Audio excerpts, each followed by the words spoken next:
ಇಲ್ಲ ಇಂಥ ಒಂದು ದಾನವನ್ನು ಮಾಡಬೇಕು ಅಂತ ಮನಸ್ಸು ಎಷ್ಟು ಜನ ಇದೆಯೋ ಗೊತ್ತಿಲ್ಲ. ಆದರೆ ಅವರಿಬ್ಬರು ಸೇರಿ ಬಹಳ ದಾನತನದಿಂದ ಜಾಗವನ್ನು ಪರ್ಚೇಸ್ ಮಾಡಿ ಈ ಅಂಗನವಾಡಿಗೆ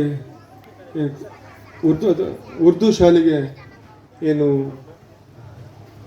ಅವಕಾಶ ಮಾಡಿಕೊಟ್ಟಿದ್ದಾರೋ ಅದು ಈ ಭಾಗದ ಒಬ್ಬ ಮಾದರಿಯ ನಾಗರಿಕ ಆಗಿದ್ದಾರೆ. ಅವರಿಗೆ ಎಲ್ಲ ರೀತಿಯ ಶಕ್ತಿಯನ್ನು ಭಗವಂತ ಕೊಡಲಿ. ಇನ್ನು ಈ ರೀತಿಯ ಅನೇಕ ರೀತಿಯ ದಾನವನ್ನು ಮಾಡ್ತಕ್ಕಂಥ ಶಕ್ತಿ ಭಗವಂತ ಅವರಿಗೆ ಕೊಡಲಿ ಅನ್ನೋದು ಮಾತನ್ನು.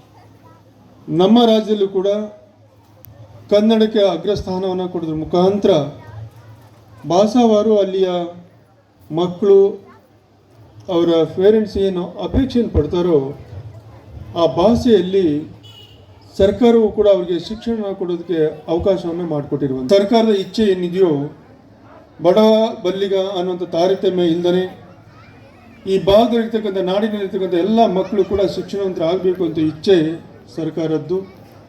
ಅನೇಕ ಮಾನ್ಯರು ಮತ್ತು ಸಂಘ ಸಂಸ್ಥೆಗಳು ಮಠಾಧೀಶರು ಕೂಡ ಸಾಕಷ್ಟು ಸಂಸ್ಥೆಗಳನ್ನು ತೆರೆಯುವ ಮುಖಾಂತರ ಶಿಕ್ಷಣಕ್ಕೆ ಹೆಚ್ಚಿನ ಆದ್ಯತೆಯನ್ನು ಕೊಟ್ಟಿರುವಂಥದ್ದನ್ನು ನಾವು ನೋಡ್ತಾ ಇದ್ದೀವಿ. ನಾವು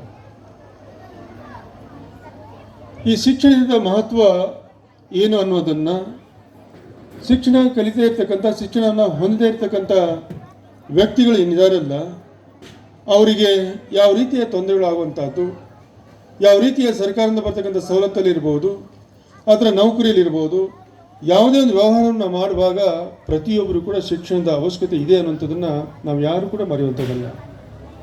ಹಾಗೆ ಇವತ್ತು ಉರ್ದು ಮಕ್ಕಳಿಗೆ ಉರ್ದು ಶಿಕ್ಷಣದ ಮುಖಾಂತರ ಅವರಿಗೆ ಶಿಕ್ಷಣದ ಶಕ್ತಿಯನ್ನು ಕೊಡುವಂಥದ್ದು. ಉರ್ದುದಲ್ಲಿ ಅವರು ಬಾಲ್ಯದ ಶಿಕ್ಷಣದ ಜೊತೆಯಲ್ಲಿ ಉನ್ನತ ಶಿಕ್ಷಣದ ವ್ಯವಸ್ಥೆ ಏನಿದೆಯೋ